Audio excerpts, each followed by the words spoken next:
Hello အားလုံးပဲမင်္ဂလာပါ episode ဟုတ်ကနေပြန်လည်ကြိုဆိုလိုက်ပါတယ်ဒီတစ်ခေါက်ကိုနဲ့အတူတူ Tarot video section လေးကိုအတူတူပြင်ဆင်လိုက်ကြရအောင်ဒီ on screen မှာပဲเนาะဒါကိုမကြည့်ချင်လို့ရှိရင်ဒီ part ကိုကြော်လို့ရတယ်เนาะဒီ part ကိုကလည်းspeed up နဲ့လုပ်ပေးထားမယ် Okay ပထမဆုံးကဒီ reading ကဘာအကြောင်းဖြစ်မလဲဆိုတော့ဒီ reading ကအသင်နိုင်ငံခြားကံကိုကြည့်ပေးမယ့်အကြောင်းဖြစ်တယ်เนาะအဲ့တော့ဒါလေးတွေအကုန်ချရေးပေးပြီးသွားပြီဒါကို reading ပြောတဲ့အခါကျမှပဲreading အတွက်ပေါရွေးတဲ့အခါကျမှပဲတခြားပြပြမယ်เนาะ Okay ဒီတော့ဒါလေးရပြီးသွားပြီပြီးလို့ရှိရင် accessories လေးပြီးမှထားမယ်ဒီကဒီကျင်းအားလေးကိုတုံးနေတယ်မထိုင်လို့ရလားမသိကျင်းအားလေးကိုဒီတောင်းလေးမှထားမယ်ပြီးရင်နောက်တစ်ခုက pick up လုပ်ဖို့အတွက်ကြောက်တုံးလေးလိုမယ်ဒါမှမဟုတ် crystal လေးဒါမှမဟုတ် something ပေါ့ဒီဟာလေးပုံမယ်ဒီဟာကကိုယ်ကောင်လေးကဝယ်ပေးထားတာပါခီးတူသွားမှာပေါ့နော်ပင်လယ်ကမ်းခြေဘက်ကိုခီးတူသွားတော့ဝယ်ထားပြတဲ့ကြောက်တုံးလေးတကောင်းလုံးသုံးရသေးဘူးဒါဒီဆိုင်ကဟို terror ဆိုင်ကနေဝယ်လာတာဟာနော်အဲ့လေးရတယ် okay ဒီတော့ပါ1ပါ2ပါ3ကိုရေးထားမယ်ကျန်ကားလေးကိုလည်းမှထားလိုက်မယ်ကျန်ကားတင်းလေးဆိုတော့လေအဲ့တော့ကမာခွန်လေးနဲ့ကပါ1ကျန်ကားလေးကပါ2ခီယူကွန်လေးကပါ3 intention လေး set လုပ်လိုက်ပြီ okay ပြီးရင် deck ဘာ deck တွေတုံးမယ်ဆိုတော့ဒီမှာရွေးထားပြီးပြီဒီ deck လေးမျိုးကိုတုံးမယ်ဘယ်လိုတုံးလဲဆိုတာကတော့ intuition ကခေါ်တဲ့အတိုင်းတုံးသွားမယ်အခုလောလောဆယ်တော့ဒီ deck ကလေးကိုတုံးမယ်လို့ plan ထားရဆိုတော့ tarot deck ကတော့ဒီ deck နဲ့ဒီ deck အဲ့တော့နှစ်ခုလုံးတုံးပြီးတော့ tarot ကိုကြည့်မယ်ပြီးလို့ရှိရင် oracle deck အတွက်ကကြတော့ဒီမှာ oracle ပြီးတော့လို့ရှိရင်ဒါ yes no make on အတွက် fortune telling cards okay ပထမဆုံးဒီ tarot deck နဲ့ shuffle လုပ်ကြမယ်ဒါတော့ main tarot deck ပေါ့နော်ဒီ question နိုင်ငံခြားကံအတွက် main tarot deck history journey ဆိုတဲ့ tarot deck လေးပါ Vanessa Somoyina အတမ်းထွက်တာ anyway background music ကရမ်းကျနေတယ်ဒီကနေ calming music လေးဖွင့်ထားတာဒီကနေကြည့်တော့ပါစေတော့ shuffle လိုက်ကြမယ်ဒီ class လုပ်ပြီး shuffle လိုက်ကြမယ်ကတည်းကကြည့်တော့လက်မကြီးနေတယ်ကန်ရတာokay ဒီကတော့အိုက်တယ်ဒီကမှာခု heat wave ဖြတ်နေတယ်ဆိုတော့ပူတယ် okay ဒီကနေ့အရင်ဆုံး power 1 power 2 power 3ရဲ့လက်တလုံးနိုင်ငံခြားကံကိုကြည့်လိုက်ကြမယ် okay power 1 power 2 power 3ရဲ့လက်တလုံးနိုင်ငံခြားကံဘယ်လိုရှိနေလဲပြပြပေးပါ universe power 1အတွက်အရင်ဆုံးဖတ်ကြည့်မယ် power 1အတွက်လက်တလုံးနိုင်ငံခြားကံတကထွက်လာပြီပါ okay power 1အတွက်တကရပြီ power 2နိုင်ငံခြားကံအတွက်တကထွက်လာပြီပါ power 3နိုင်ငံခြားကံအတွက်တကထွက်လာပြီတကကရောင်းရံချိန်လို့ပဲ okay ရပြီပါထင်းနိုင်ငံခြားကန်တက်က okay ပါထင်းနိုင်ငံခြားကန်တက်ကရပြီပါထင်းတော့လက်တလုံးနိုင်ငံခြားကန်တက်ကထားပြီပါထင်းတော့လက်တလုံးနိုင်ငံခြားကန်ပါထင်းတော့လက်တလုံးနိုင်ငံခြားကန်ဆို okay ရပြီဒါလက်တလုံးနိုင်ငံခြားကန်ပြီးတော့ရင်တစ်နှစ်အတွင်းနိုင်ငံခြားကန်ကိုကြည့်မယ်ဒီတက်နဲ့ဆက်လုပ်မယ်ခုနပြောထားလို့ပဲ intuition က point code လို့တက်ပြီးတော့ဖြစ်တယ်ဒါပေမဲ့အဲ့တက်ကလေးလုံးကိုသုံးပါပါနော်ဒီဘက်မှာ shuffle နေရာဒီမှာကတ်တွေချပြီးနေလို့okay power 1အတွက်တစ်နှစ်အတွင်းနိုင်ငံခြားကံဘယ်လိုရှိမလဲ power 1ကိုရွေးထားတဲ့လူတွေအတွက်တစ်နှစ်အတွင်းနိုင်ငံခြားကံ okay power 2ကိုရွေးထားတဲ့လူတွေအတွက်တစ်နှစ်အတွင်းနိုင်ငံခြားကံ okay power 3ကိုရွေးထားတဲ့လူတွေအတွက်တစ်နှစ်အတွင်းနိုင်ငံခြားကံဘယ်လိုရှိမလဲ power 2ကိုရွေးထားတဲ့လူတွေအတွက်တစ်နှစ်အတွင်းနိုင်ငံခြားကံဘယ်လိုရှိမလဲဒီကြရတယ် power 3ကိုရွေးထားတဲ့လူတွေအတွက်တစ်နှစ်အတွင်းနိုင်ငံခြားကံ yes နိုင်ငံခြားကံထွက်လာပြီတခါနဲ့ကျွန်းနိုင်ငံခြားကံထွက်လာပြီအဲ့ဒါကိုမှလည်းနည်းနည်း clarify လုပ်ကြမယ်အဲ့ဒါဒီတက်လေးပုံပြီးတော့လုပ်မယ် Rebecca Campbell ရဲ့ The Healing Waters Oracle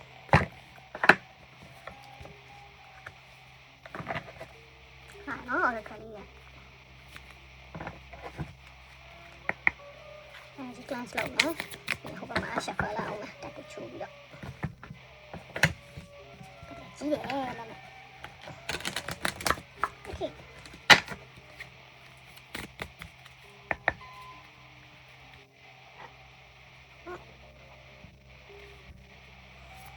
တစ်နှစ်အတွင်းနိုင်ငံခြားကံပါ1နဲ့တစ်နှစ်အတွင်းနိုင်ငံခြားကံ message or universe message please ပါ1နဲ့တစ်နှစ်အတွင်းနိုင်ငံခြားကံနဲ့ပတ်သက်ပြီးတော့ clarify please ပါ1နဲ့တစ်နှစ်အတွင်းနိုင်ငံခြားကံနဲ့ပတ်သက်ပြီး clarify please ပါ1နဲ့တစ်နှစ်အတွင်းနိုင်ငံခြားကံ okay ဒါထွက်လာပြီ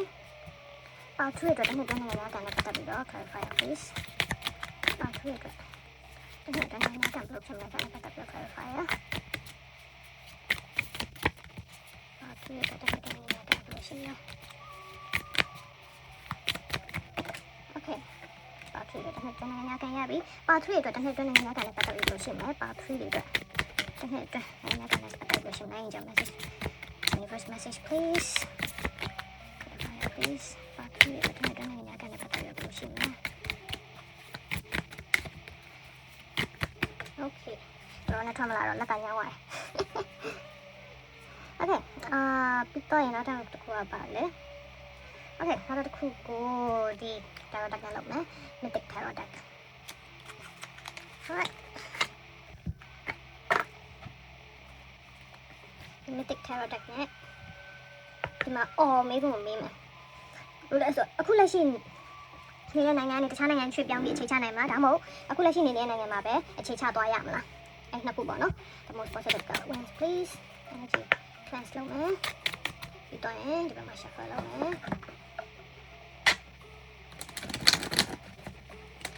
ပြောတော့ shuffle လုပ်လို့အဆင်ပြေတယ် okay ပါ1လေးတော့အရင်စကြမယ် wait မေကွန်မရသေးဘူးလေထွက်လာနေအောင် okay ပါ1လေးအခုလက်ရှိနေတဲ့နိုင်ငံနဲ့တခြားနိုင်ငံရွှေ့ပြောင်းပြီးအခြေချနိုင်မလားဒါမှမဟုတ်ဒီနိုင်ငံမှာပဲအခြေချသွားနိုင်မှာ the most positive card wins please ပါ1လေးအခုလက်ရှိနေတဲ့နိုင်ငံကနေတခြားနိုင်ငံကိုပြောင်းရွှေ့အခြေချနိုင်မလားဆိုတော့တကယ်ပြီးရင်ဒီဒါမှမဟုတ်ဒီနိုင်ငံမှာပဲအခြေချသွားနိုင်မလားဒါမှမဟုတ်ဒီနိုင်ငံမှာပဲအခြေချသွားနိုင်မလားဆိုတော့ထွက်လာပြီပါ okay ဒါဒီမှာလက်ကရပြီအော်ထူရတော့ကြည့်မယ်အော်ထူရအခုလက်ရှိနေတဲ့နိုင်ငံနဲ့တခြားနိုင်ငံရွှေ့ပြောင်းအခြေချနိုင်မလားဒါမှမဟုတ်ဒီနိုင်ငံမှာပဲအခြေချသွားနိုင်မလားလက်ရှိရောက်နေတဲ့နိုင်ငံမှာပဲအခြေချသွားနိုင်မလားthe most positive card please okay အခုရှိနေတဲ့နိုင်ငံနဲ့တခြားနိုင်ငံရွှေ့ပြောင်းအခြေချနိုင်မလားဆိုတော့ထွက်လာပြီပါ okay let's pass and ဒီနိုင်ငံဒါမှမဟုတ်ဒီနိုင်ငံမှာပဲပြောင်းဒီနိုင်ငံမှာပဲအခြေချသွားနိုင်မလားဆိုတော့ထွက်လာပြီပါ most positive card please ဒီနိုင်ငံမှာပဲအခြေချသွားနိုင်မလား okay လက်ကရပြီအော်ထူရတော့ကြည့်မယ်အော်ထူရအခုလက်ရှိနိုင်ငံနဲ့တခြားနိုင်ငံရွှေ့ပြောင်းအခြေချနိုင်မလား wait ဒါမှမဟုတ်ဒီနိုင်ငံမှာပဲအခြေချသွားနိုင်မလား most positive card please ခုလက်ရှိနိုင်ငံနဲ့တခြားနိုင်ငံရွှေ့ပြောင်းအခြေချနိုင်မလားဒါမှမဟုတ်ဒီနိုင်ငံမှာပဲအခြေချသွားနိုင်မလားokay alright right ပြီးတော့လို့ရှိရင်နောက်ဆုံးမေးကုန်လေး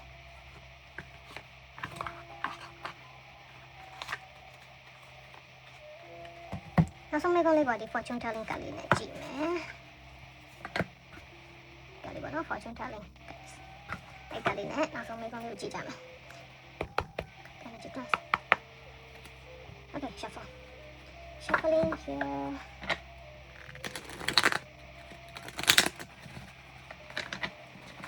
ဒါလေးလည်းပြောတော့ shuffle လို့ဆင်ပြေတယ်မကတ်ရတော်တော်များတယ်ဒီဟာ alright နောက်ဆုံးမေးခွန်းကြတော့ဘယ်လိုလဲဆိုစိတ်ထဲမှာကိုတွားရောက်အခြေချခြင်းနေတဲ့နိုင်ငံကိုပြောင်းခြင်းနေတဲ့နိုင်ငံကိုပေါ့နော်ရှိရင်ပေါ့အဲ့ရှင်အဲ့မှန်းပြီးတော့အာရုံပြုဒါမှမဟုတ်လည်းကိုပြောင်းခြင်းတဲ့နိုင်ငံမရှိရင်လည်းကိုအခုလက်ရှိနေတဲ့နိုင်ငံပေါ့ကိုဒီမှာပဲနေသွားခြင်းနဲ့ဆိုရင်လက်ရှိနေတဲ့နိုင်ငံပေါ့နော်အဲ့ဒီနိုင်ငံကိုမှန်းပြီးအာရုံပြုပြင်အဲ့ဒီနိုင်ငံနဲ့ကိုနဲ့ကန်ဆက်လာဆိုတာကို yes no ရင်ကြည့်ကြမယ်ပါ1နေအတွက်ရင်ကြည့်မယ်ပါ1နေရဲ့စိတ်ထဲမှာအာရုံပြုထားတဲ့နိုင်ငံနဲ့ပါ1နေနဲ့ကန်ဆက်လာကြည့်ကြမယ်ထောက်လာပြပါ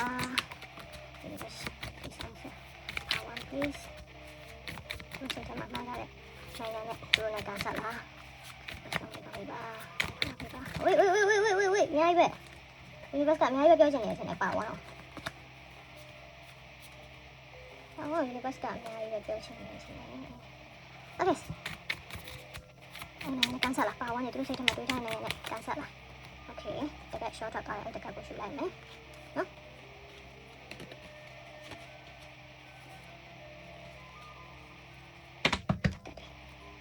okay တကယ်ကိုယူပြီး part 2စိတ်ထဲမှာမှန်းထားတဲ့နိုင်ငံနဲ့အာရုံပြုထားတဲ့နိုင်ငံနဲ့ part 2နဲ့ကန်ဆက်လာဆိုတာကိုကြည့်ကြမယ်တကယ်ထွက်လာပြီပါ yes မလုပ်ရပါ university answer part 2 okay တကယ်ထွက်လာတယ် part 2ရချက်ချင်းပါ part 3စိတ်ထဲမှာမှန်းထားတဲ့နိုင်ငံနဲ့ part 3နဲ့ကန်ဆက်လာဆိုတာကိုကြည့်ကြမယ် yes မလုပ်ရပါတကယ်ထွက်လာပြီပါ please this answer part 3 please part 3စိတ်ထဲမှာအာရုံပြုထားတဲ့နိုင်ငံနဲ့ part 3နဲ့ကန်ဆက်လာကိုတကယ်ပြန်ပြီalright တာ ရင်ဘာလို့လဲဆုံးတပ်ပင်ကောင်းမလဲအချိန်မှာမှန်းထားတဲ့နိုင်ငံကကိုယ်ကန်ဆယ်လာဆိုတော့ yes no မေကွန်ဒီလိုမျိုးတုံးကြီးပြက်ကြီးနဲ့မလုပ်ပေးချင်ဘူးအဲ့ဒီတော့တကထုတ်ပေးချင်သေးတယ်တော်ကဆယ်လာမယ် okay ဝမ်းနေဒီထဲမှာ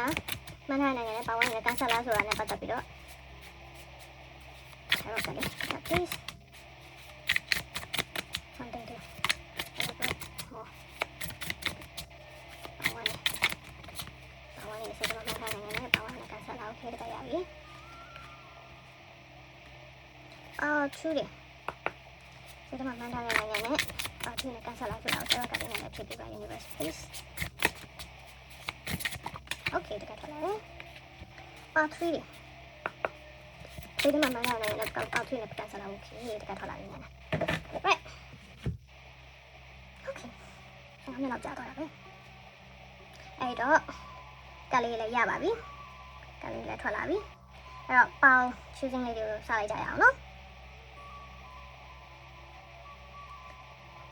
1 2 3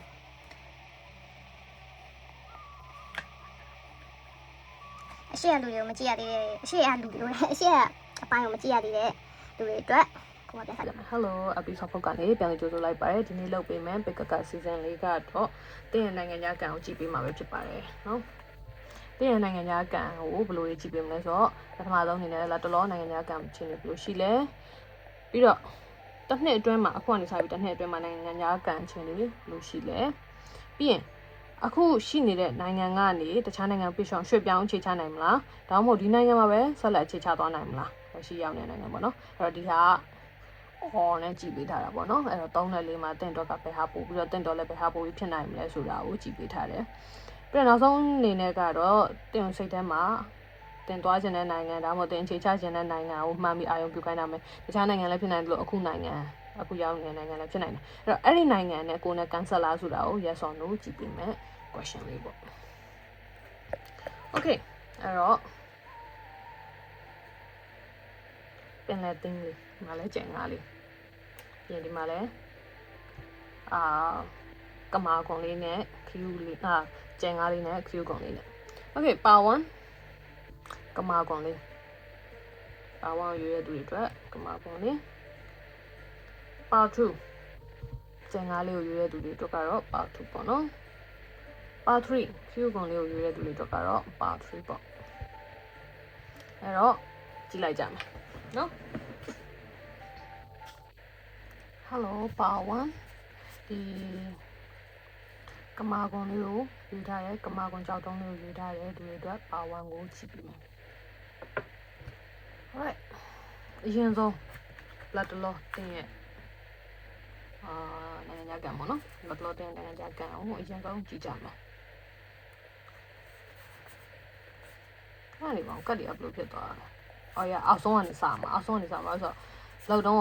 အောက်ဆုံးကနေစပြီးလောက်ခဲ့ရမှာလို့အဲ့ဆိုဒီလိုမျိုးမှောက်ချလိုက်တာဆိုတော့လေကိုကတ်တွေမကြည့်ပဲနဲ့မှောက်ချထားဆို Okay နည်းနည်းကြောင်သွားတယ် right လို့ဆိုနိုင်ငံခြားကန်9 of wands ပင်ပန်းနေတာမျိုးတွေ့ရတယ်နိုင်ငံခြားနိုင်ငံခြားမှာရောက်နေလို့ပဲဖြစ်ဖြစ်ဒါမှမဟုတ်နိုင်ငံခြားနောက်ထပ်နိုင်ငံခြားကိုဆက်ထွက်ဖို့ပဲဖြစ်ဖြစ်ဒါမှမဟုတ်နိုင်ငံခြားကိုပထမဆုံးချိန်ထွက်ဖို့ပဲဖြစ်ဖြစ်တင်အခုချိန်မှာစူးစမ်းရုန်းကန်နေရတာမျိုးစိတ်ပင်ပန်းနေရတာမျိုးတွေ့ရတယ်တင်အနားယူဖို့လိုတယ်ဒီမှာဆေးတွေပါတော့လေဆေးတောက်ဆရာရှိရင်လည်းတောက်အားဆေးတွေတောက်ဆရာရှိရင်လည်းတောက်เนาะကျန်းမာရေးကိုမပေါ်စားပါနဲ့ဆိုပြီးတော့ပြောနေပေါ့နော်တင်နိုင်ငံခြားကန်တင်ကျန်းမာရေးကန်နဲ့လည်းဆက်ဆက်နေတဲ့ပုံစံမျိုးမှရှိတယ်တင်ကျန်းမာတန်ဆွမ်းလာတာနဲ့အမျှတင်နိုင်ငံခြားကန်လည်းတိုးတက်လာမယ့်ပုံစံမျိုးအဲ့လိုမျိုးပေါ့နော်ဒါမှမဟုတ်လည်းနိုင်ငံခြားကန်ကောင်းလာတဲ့အမျှတင်ကျန်းမာရေးလည်းကောင်းမွန်လာတာမျိုးအဲ့လိုမျိုးလေးတွေ့ဒါပေမဲ့လောလောဆယ်မှာတော့တင်ပင်ပန်းနေတယ်နွမ်းလျက်နေတယ်ကိုကျူးဆိုင်ဖို့လိုအပ်လိမ့်မယ်ကိုအနာပေးဖို့လိုအပ်လိမ့်မယ်နိုင်ငံခြားကန်နဲ့ပတ်သက်ပြီးတော့တင်နည်းနည်းလေးပင်ပန်းနေရတယ်ဆိုတဲ့ပုံစံမျိုးလေးပေါ့နော်နိုင်ငံခြားသွားဖို့ကြိုးစားနေရပြီနိုင်ငံခြားမှာရုန်းကန်နေရတာဖြစ်အဲ့အတွက်ကြောင့်တင်ပင်ပန်းနေရတာမျိုးတွေ့ရစိတ်ပင်ပန်းလူပင်ပန်းပေါ့နော်အဲ့အတွက်ကြောင့်ကိုကျူးဆိုင်ပေးပါပထမဆုံးအနေနဲ့ပြောချင်တာတော့နော်နိုင်ငံခြားလက်တလောကန်ပင်ပန်းနေတယ်ကြောက်ရွံ့နေတယ်စိုးရိမ်နေတဲ့ပုံစံမျိုးလေးတွေ့ရပါတယ်နော် Okay ပြီးတော့နောက်တစ်ခုကတင်ရဲ့တ တစ်နှစ်အတွင်းနိုင်ငံခြားကန်ချင်းတွေကိုကြည့်ကြမယ်နော်မဟုတ်ဘူးပေါ်ဟာမဟုတ်ဘူးအောက်ကမေ့ပြီးတော့တစ်နှစ်အတွင်းနိုင်ငံခြားကန်ချင်းတွေကိုကြည့်ကြမယ်အဲ့တော့တစ်နှစ်အတွင်းနိုင်ငံခြားကန်ကဘယ်လိုရှိလဲ 9 of cups လာလေရုံ vending machine ပုံစံလေးနဲ့အဲ့တော့တစ်နှစ်အတွင်းနိုင်ငံခြားကန်တင်ကြိုက်တာရွေးပြီးတော့လောက်ယူလို့ရတယ်ပုံစံ vending machine ဆိုတော့ကိုကြိုက်တဲ့မုံကိုရွေးပြီးတော့ဝယ်လို့ရတယ်လေဟုတ်တယ်မလားအဲ့တော့ဒီမှာ9 of cups ဆိုတာလေတင်ကြိုက်တဲ့အရာတွေဖြစ်လာဖို့ရှိတယ်တင်ကြိုက်လို့ရွေးချက်ပိုင်ခွင့်ရှိတယ်ဆိုတဲ့ပုံစံမျိုးလေးအဲ့တစ်နှစ်အတွင်းမှာဒါမှမဟုတ်6လအတွင်းတော့ဖြစ်နိုင်နော်9 of 1ဆိုတော့လေ9 of cups ဆိုတော့လေနှစ်ခုတော့9ကဏ္ဍဆိုတော့လေတစ်နှစ်အတွင်းမှာတင်ဖြစ်ချင်တဲ့ဆန္ဒတွေဖြစ်လာဖို့ရှိတယ်နိုင်ငံခြားကန်နဲ့ပတ်သက်ပြီးတော့ပို့ပြီးတော့ကောင်းလာဖို့ရှိတယ်ကိုလိုအင်းတွေပြေလာဖို့ရှိတယ်တစ်နှစ်အတွင်းမှာကိုအတွက်နိုင်ငံခြားကန်တွေရှင်ရတဲ့ပို့ပြီးတော့ကောင်းလာဖို့ရှိတာမျိုးတွေ့ရတယ်ကိုလိုချင်တဲ့ဥတီချက်စီကိုရအောင်သွားနိုင်မယ်ကိုလိုချင်တဲ့နိုင်ငံကိုရအောင်လုပ်နိုင်မယ်ကံအသင့်ဘက်မှာရှိလာလိမ့်မယ်တစ်နှစ်အတွင်းမှာဒါမှမဟုတ်အမြန်ဆုံး6လအတွင်းမှာနော်နိုင်ငံကန်ချင်းတွေပို့ပြီးတော့ကောင်းလာမယ်ဆိုတာမျိုးတွေ့ရအခုချိန်မှာစူးစမ်းနေတယ်ပင်ပန်းနေတယ်ဒါပေမဲ့နောက်ပိုင်းကျရင်အဲ့စူးစမ်းသမျှအရာထင်လာမယ်ပုံစံမျိုးလေးကိုဖြစ်ချင်တာတွေကိုဆန္ဒတွေပြေဝလာမယ်ပုံစံမျိုးလေးတွေ့ရတယ်နော်အဲ့တစ်နှစ်အတွင်းကိုဒီ Oracle ကလေးနဲ့လည်းဆက်ပြီးကြည့်ပေးထားပါတယ်ဘာရလဲကြည့်ကြရအောင် the ripple effect part of something bigger details are taken care of okay အခုဒီလိုမျိုးကြည့်ရတာလေဘယ်လိုမျိုးဆိုတော့ဒီအခုချိန်မှာတင်လုံနိုင်တာတွေတင်လုံပြီးပြီတင်လုံနိုင်တာတွေတင်လုံဖို့လဲစီစဉ်ထားပြီးပြီ plan ထားပြီးပြီအဲ့တော့ကျန်တာတွေကိုတော့အရင်ပူပင်စိုးရိမ်မနေပါနဲ့တင်ရဲ့ကံကြမ္မာထိတ်ခဲလောက်သွားလိမ့်မယ်တင်ကံကြမ္မာအဆင်ပြေလို့တင်တို့အကောင်းဆုံးဖြစ်လို့ဆောင်ရွက်ပေးသွားလိမ့်မယ်တင်တို့အကောင်းဆုံးဆိုတာမျိုးတွေတင်စီယူလာပေးလိမ့်မယ်နော်အဲ့တော့တင်စူးစမ်းထားတဲ့အတွက်ဒီ ripple effect ကဒီတင်စူးစမ်းထားတဲ့ accumulate ဖြစ်ပြီးတော့အဲ့တဖြည်းဖြည်းတိုးလာပြီးတော့လူရှင်တဲ့ပန်းတိုင်ကိုရောက်သွားလိမ့်မယ်ဒါပေမဲ့တင်ဘက်ကအများကြီးတွေးပူနေလို့မရအများကြီးတွေးပူနေ negative energy အများများသွားလိမ့်မယ်နော်အဲ့တော့အများကြီးတွေးပူနေနဲ့လှုပ်ချက်ရှိရလို့နားစရာရှိရနာစီစဉ်စရာရှိရစီစဉ်ပြီးသွားရင်ကို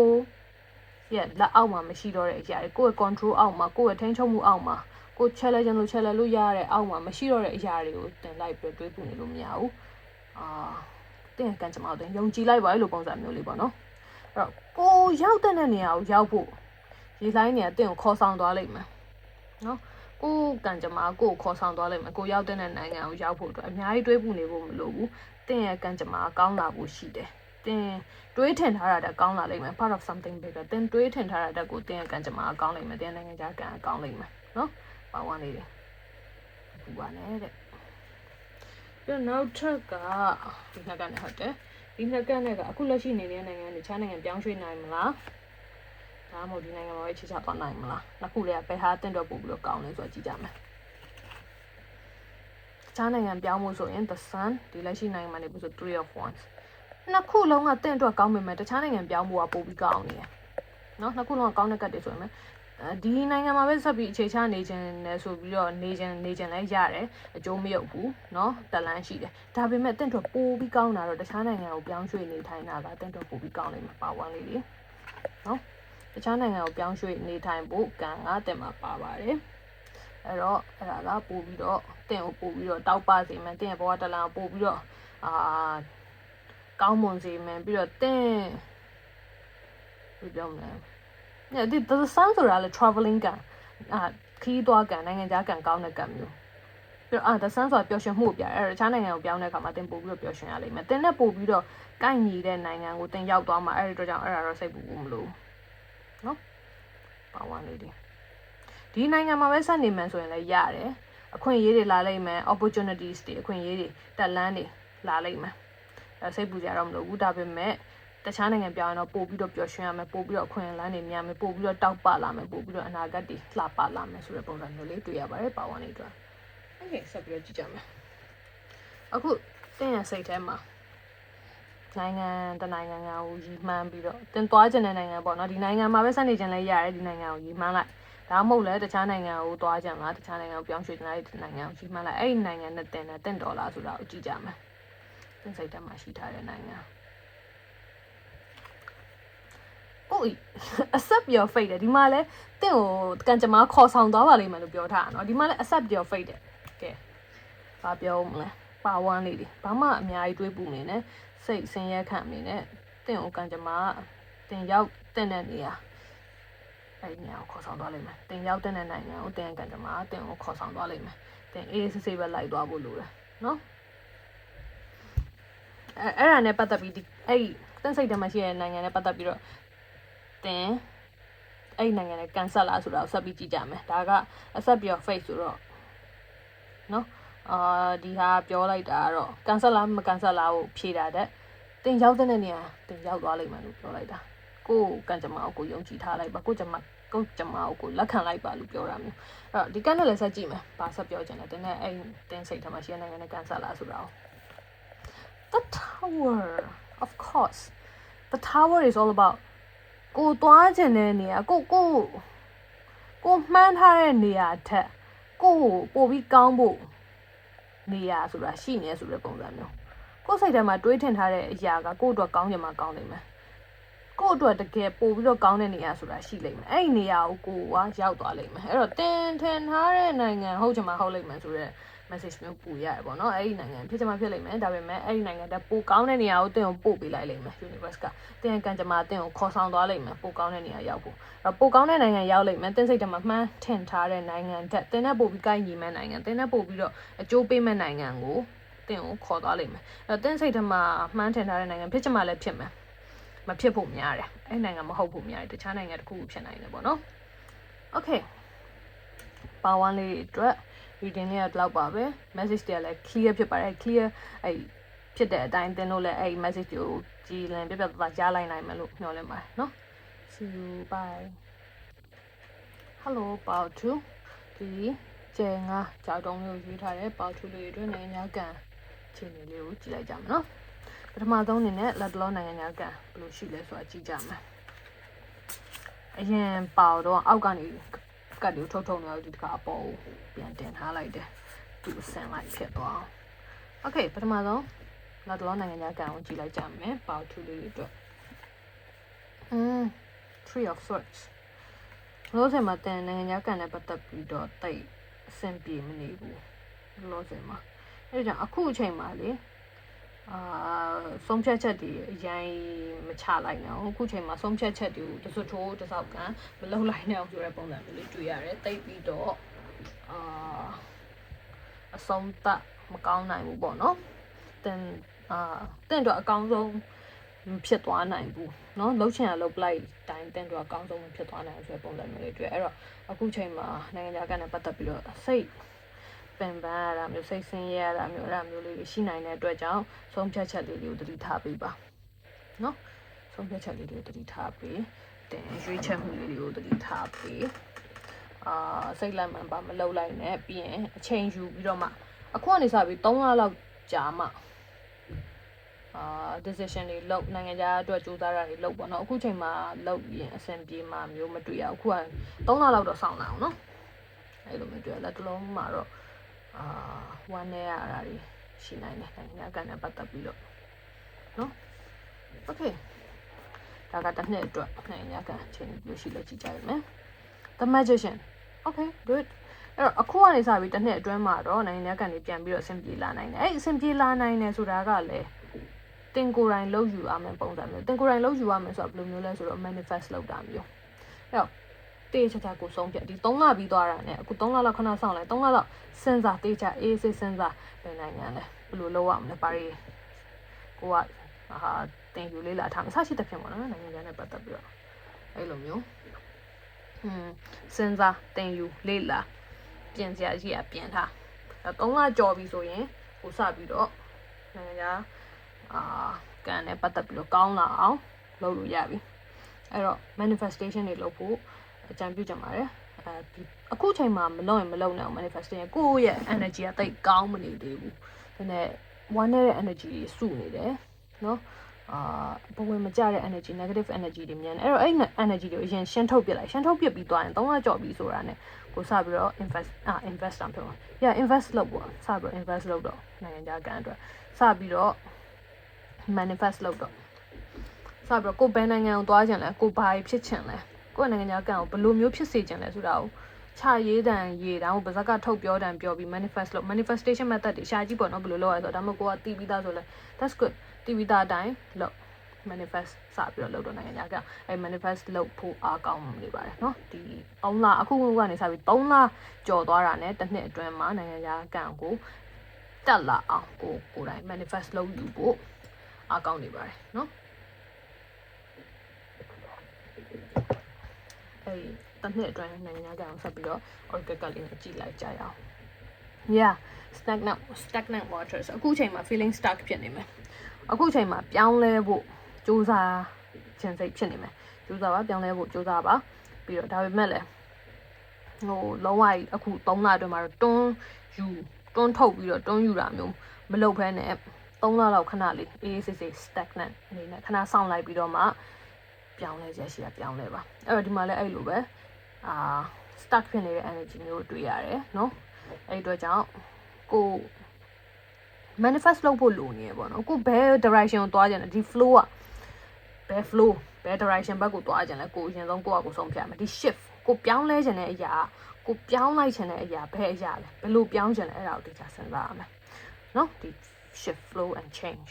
အဲ့တော့ဒီတစ်နှစ်အတွင်းမှာကိုပြောင်းလဲတွေလုပ်နိုင်မယ်အဲ့တော့အဲ့ပြောင်းလဲတွေကကိုယ့်ပေါ်မှာမူတည်တယ်ကိုဘယ် direction ကိုသွားမှာလဲကိုဘယ်ဥတီချက်ကိုသွားမှာလဲဘယ်လိုဆုံးဖြတ်မှာလဲဘယ်လိုရွေးချယ်မှာလဲအဲ့တော့အဲ့ဒါတွေကကိုယ့်ရဲ့ manifestation ပုံမှာမူတည်ပါတယ်เนาะကိုယ့်ရဲ့စိတ်ကိုယ့်ရဲ့ဆုံးဖြတ်ချက်တွေပုံမှာမူတည်ပါတယ်ဒါပေမဲ့ကိုယ်ကပြောလို့ပဲ3လလောက်စောင့်လိုက်ပါအောင်เนาะ okay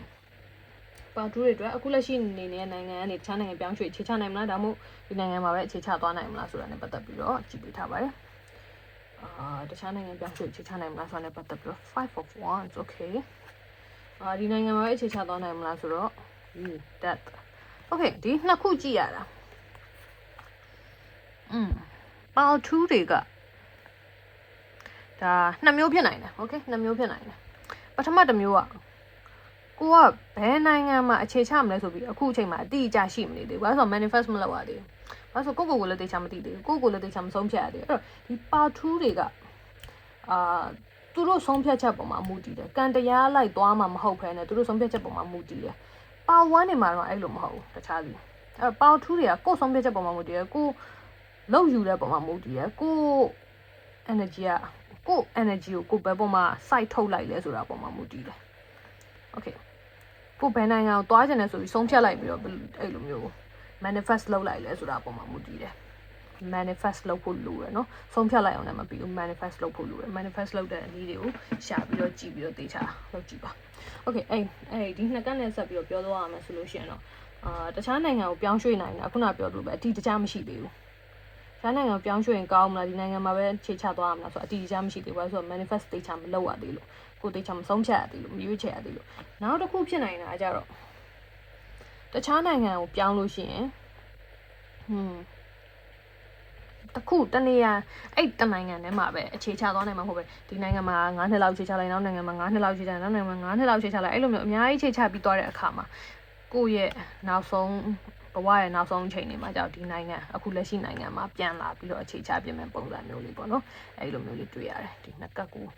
တွဲပြီးတော့ဖတ်တဲ့အခါမှာအဲ့တော့ဘယ်အဖြေကတင်တော့နဲ့ပို့ပြီးကိုက်နေမလဲဆိုတာကိုကိုအတီးဆုံးဖြစ်လိမ့်မယ်နော်အဲ့တော့ကိုတကယ်လို့ဆုံးဖြတ်ချက်မချရသေးလို့ပဲဘယ်နိုင်ငံမှာအခြေချတင်လဲဆိုတာမရှိသေးတာလားဒါမှမဟုတ်နိုင်ငံပေါင်းစုံမှာအဲ့လို9နှစ်စီ10နှစ်စီအဲ့လိုမျိုးအခြေချပြီးတော့မှဒီနိုင်ငံမှာပြန်လာပြီးတော့တဆောင်းတိုင်နေသွားရတာလားတခုပေါ့နော်ပေါထူးလေးပြီးတော့နောက်တစ်ခုကကျတော့ပေါထူးလေးတွေစိတ်ထဲမှာနိုင်ငံတစ်ခုမှန်းလိုက်ပါကိုသွားခြင်းတဲ့နိုင်ငံဖြစ်ဖြစ်ကိုအခြေချခြင်းတဲ့နိုင်ငံဖြစ်ဖြစ်မှန်းလိုက်ပါပြီးရင်အဲ့ဒီနိုင်ငံနဲ့ကိုယ်နဲ့ကန်ဆက်လာဆိုတာကို yes no မေးခွန်းလေးကြည့်ကြမယ် don't bet on it နိုင်ငံတစ်ခုလဲဆိုပြီးအတီးတကျကန်ဆက်တာမျိုးမရှိသေးဘူးထင်တယ်ပေါထူးတွေကလေဘာလို့ဆိုသူတို့ manifest မလုပ်ရသေးလို့ဖြစ်နိုင်တယ်ပေါ့နော်တင်တော့ manifest မလုပ်ရသေးလို့ဖြစ်နိုင်တယ်ဒီချာချာစိတ်တစ်ခုလဲကိုအာရုံစိုက်ပြီးတော့လုံးမှန်သွားမှန်ဆိုပြီးမဟုတ်ဘဲနဲ့စိတ်ကမရေရာမသေးချာဖြစ်နေတာမျိုးလေးကြောင့်ဖြစ်နိုင်တယ်အဲ့တော့ကန်ဆက်တာမျိုးမတွေ့ရသေးဘူးတင်စိတ်ထဲမှာရှိတဲ့ဟာနဲ့ကန်ဆက်တာမျိုးမတွေ့ရသေးဘူးဒီကနဲ့ဆက်ကြည့်မယ်ဘာပြောချင်လဲဆိုတော့ Ace of Swords of course Ace of Swords ဆိုတာကိုဆုံးဖြတ်ချက်ချလိုက်တာမျိုးကိုတခုကိုအတိဝင်သွားတာမျိုးကိုတခုကိုဆုံးဖြတ်လိုက်တာမျိုးကိုတခုကိုရွေးချယ်လိုက်တာမျိုးရုပ်တရက်အတိဝင်သွားတာမျိုးအဲ့လိုပုံစံမျိုးလေးပေါ့နော်အဲ့တော့ကန်ဆက်လားဆိုတော့တင် တခုခုတိလာဖို့ရှိတယ်အဲ့နိုင်ငံနဲ့ပတ်သက်ပြီးတော့ပဲဖြစ်ဖြစ်ဒါမှမဟုတ်ကိုဘန်ကိုသွားခြင်းနဲ့ဆိုတာနဲ့ပတ်သက်ပြီးတော့ဖြစ်တိတိကျကျတိတိပပတိလာဖို့တခုရှိတယ်အဲ့ဒါတွေတိလာပြီးတော့မှအဲ့နိုင်ငံနဲ့ကန်ဆယ်လားမဆန်လားဆိုတာတင်တော့ကအဲ့လိုမကန်ဆယ်တယ်မဆက်တယ်ဆိုတာရှိမနေဘူးထင်တယ်ကြည်ရတာလေနော်တချို့လူတွေတော့ကကန်တရားဆိုတာဘယ်လိုပြောမလဲရေးပြီးသားအဲ့ဒီကိစ္စတစ်ခုနဲ့ပတ်သက်ပြီးတော့ဥမာဒီနိုင်ငံခြားကန်နဲ့ပတ်သက်ပြီးတော့တချို့လူတွေအတွက်ကကန်တရားဆိုတာရေးပြီးသားပါဆိုတော့သူတို့ရဲ့အရင်ကနေကသူတို့ဆုံးဖြတ်ချက်ချပြီးသားမလို့သူတို့ဆုံးဖြတ်သူတို့ဘယ်ကိုသွားခြင်းလဲဆိုတာဘယ်လိုရှိပြီးသားမလို့ဒါမှမဟုတ်ဘယ်ဟာသူတို့နဲ့တင့်တော်ဆိုတာရှိပြီးသားမလို့ကန်တရားနဲ့သက်ဆိုင်ပြီးတော့ကန်ဆယ်တဲ့နိုင်ငံဆိုတာရှိပေမဲ့တချို့လူတွေအတွက်ကြတော့သူတို့ဘယ်ကိုသွားခြင်းလဲဆိုတာမရှိသေး It's like a blank canvas ရေးဆွဲခြင်းလို့ရေးဆွဲလို့ရသေးတယ်ဆိုတဲ့ပုံစံမျိုးတချို့လူတွေကြောက်ရေးဆွဲပြီးသားမလို့ပဲသွားမှာဘာလို့ရမလဲဆိုတာကန်ဆက်တဲ့ဟာရှိပြီးသားဒါပေမဲ့တချို့လူတွေအတွက်ကြောက်ရေးမဆွဲရသေးသူတို့ကိုယ်တိုင်မရေးဆွဲရသေးလို့ဘယ်နေရာနဲ့ကန်ဆက်တယ်ဆိုတာမရှိသေးတဲ့ပုံစံမျိုးအဲ့တော့အခုချိန်မှာတင်လောက်ရမှာကခဏနားစိတ်အေးထားเนาะဒီ negative energy တွေကိုရင်ဖျောက်ပြပြီးတော့မှ manifestation လုပ်ရရှိတာလို့ကိုဆုံးဖြတ်စဉ်းစားဆုံးဖြတ် manifest လုပ်ပြီးတော့မှအဲ့ဒီခါကျမှ canvas ကရေးဆွဲပြီးသားဖြစ်သွားမယ်အခုချိန်မှာတော့တင်တဲ့ကန်ဆက်တဲ့နိုင်ငံမရှိသေးတာလည်းဖြစ်နိုင်တယ်လို့တင်ကိုတင်လည်းမသိသေးတာလည်းဖြစ်နိုင်ပါတယ်ပါထူတွေအတွက် reading တွေတော့လောက်ပါပဲเนาะပေးလိုက်တဲ့ message တွေကိုရလိုက်မှလို့မျှော်လို့ပေးလိုက်တဲ့ message တွေအရင်က clear ဖြစ်မနေဘူးဒါပေမဲ့နားလည်လိုက်မှလို့တော့မျှော်လင့်ပါတယ်เนาะ see you bye hello part 3ဒီ Q ကွန်ကြောက်တုံးလေးရေးထားတဲ့ part 3အတွက်နိုင်ငံခြားကန်ရေးကြည့်ပေးမယ်เนาะ okay ဒီကတ်ရဟိုပထမပါမှာတော့အောက်ကနေဆွဲယူနေရတော့နည်းနည်းအဆင်မပြေတာနဲ့အပေါ်ပြန်ပြီးတော့တက်ကတ်ချင်းပြန်ထုတ်ထားတယ်ဒီအပေါ်ဆုံးဆလို့ရပြီတင်ရလာတော့နိုင်ငံခြားကန်ဘလို့ရှိလဲဆိုဒီကနေရင်ကြည့်မယ် The Chariot အခုချိန်မှာနိုင်ငံခြားကန်အချိန်ကောင်းနေအားကောင်းနေအဲ့တော့နိုင်ငံခြားသွားဖို့တွေဘာတွေလုပ်ကြရရှိတာတွေလုပ်ရမယ်ဆိုအခုချိန်မှာမြန်လုပ်ထားပါဒါမှမဟုတ်လေဒီနိုင်ငံမှာပဲနေကြတယ်ဒီနိုင်ငံမှာပဲအခြေချကြတယ်ဆိုတဲ့လူတွေတော့လေဒီနိုင်ငံကအသင့်တော့ကောင်းနေရဆိုတဲ့ပုံစံမျိုးလေး The Chariot ဆိုတော့လေဒီနိုင်ငံမှာပဲဘဝအချိန်တိုးတက်နေအချိန်တစ်ချိန်တိုးတက်နေတယ်ဆိုတဲ့ပုံစံမျိုးလေးနော်လမ်းတွေပွင့်နေတယ်အနာဂတ်အတွက်လမ်းတွေပွင့်နေတယ်ဒီနိုင်ငံမှာလည်းအနာဂတ်အတွက်လမ်းတွေပွင့်နေတဲ့ပုံစံမျိုးဒါမှမဟုတ်တခြားနိုင်ငံကိုသွားဖို့လုံးနေကြတဲ့သူတွေအတွက်ဒီချိန်မှာအသေးအံလုပ်လိုက်ပါတော့ဒီချိန်မှာလမ်းတွေပွင့်နေဒီချိန်မှာအချိန်ကောင်းနေအချိန်တက်နေရဆိုတဲ့ပုံစံမျိုးလေးပြအခုကနေစပြီး3လအတွင်းအခုကမေလ9လပိုင်းလောက်မှာအချိန်တက်နေရဆိုတဲ့ပုံစံမျိုးလေးပေါ့နော်ဒါအခုချိန်ကြီးတဲ့သူတွေအတွက်ဒါမှမဟုတ်နောက်တခြားမှနောက်မှကြီးတဲ့သူတွေအတွက်ဆို3လနေ9လအတွင်းတင်ရနိုင်ငံများကန်အချိန်တိုးတက်နေတယ်ဆိုတဲ့ပုံစံမျိုးလေးတွေ့ရတယ်ပေါ့နော်โอเคဒါလက်လောတင်နိုင်ငံများကန်တစ်နှစ်အတွင်းတင်နိုင်ငံများကန်အောင်ကြည့်ကြမယ်ဒါအဲ့တော့ဒါကိုဘယ်လိုတွေ့ရလဲဆိုတော့ခုနကပြောလို့ပဲအခုချိန်မှာမြန်လောက်ထားလိုက်နိုင်ငံခြားသွားဖို့လုပ်မှဆိုလည်းမြန်လောက်ထားဒါမှမဟုတ်ဒီမှာစက်နေမှဆိုလည်းစက်နေအဆင်ပြေတယ်ဒါမှနိုင်ငံခြားသွားဖို့ဆိုရင်တော့အခုကနေ3လဒါမှမဟုတ်9လအတွင်းမြန်လောက်ချက်ရှိတာလောက်ထားပိုကောင်းမယ်နော်ဘာလို့ဆိုတော့ဒီမှာတွေ့ရတာဆိုတော့လေတစ်နှစ်အတွင်းကကောင်းပေမဲ့တစ်နှစ်ကျော်သွားရင်တဲ့နိုင်ငံခြားကန်တိတ်ပြီးတော့အဆင်မပြေတော့ဘူးအဲ့ဒီအတွက်ကြောင့်လောက်ချက်ရှိတာတွေကံကိုအမိပြုတ်ပြီးလောက်ရမယ့်အရာတွေဆိုရင်အခုအချိန်မှာလောက်ထားလိုက်ပါနော်တစ်နှစ်ကျော်သွားရင်ဒီမှာ13ကျော်12 plus 1တစ်နှစ်ကျော်သွားရင်နိုင်ငံခြားကန်အနေနဲ့လေးပြန်ပြီးတော့ထိုးကျသွားတာမျိုးတွေ့ရတယ်အခုချိန်မှာနိုင်ငံခြားကန်အချိန်တိုးတက်နေတယ်နော်โอเคပြီးတော့ဘာဆက်တွေ့ရသေးလဲတစ်နှစ်ကျော်သွားရင်တော့ကိုရောက်အခုကနေတစ်နှစ်ကျော်သွားပြီဆိုရင်တော့ကိုရောက်သွားတဲ့နေရာဒါမှမဟုတ်ရောက်နေတဲ့နေရာမှာပဲခဏလေးနေနေတာအောင်းနေတာပိုကောင်းမှလို့တွေ့ရပါတယ်နော် Okay တနေ့အတွင်းနိုင်ငံခြားကန်ဆက်ပြီးတော့ကြည့်မယ် Making waves momentum is building ကပြောတယ် that chariot momentum is building is your time achievement အဲ့တော့အခုကနေစပြီးတော့3လ9လအတွင်းเนาะအလွန်ဆုံး9လအတွင်းအနည်းဆုံး3လအတွင်းမှာတင်းရဲ့နိုင်ငံကန်တော်တော်လေးကိုတက်နေတယ်တော်တော်လေးကိုကောင်းနေတယ်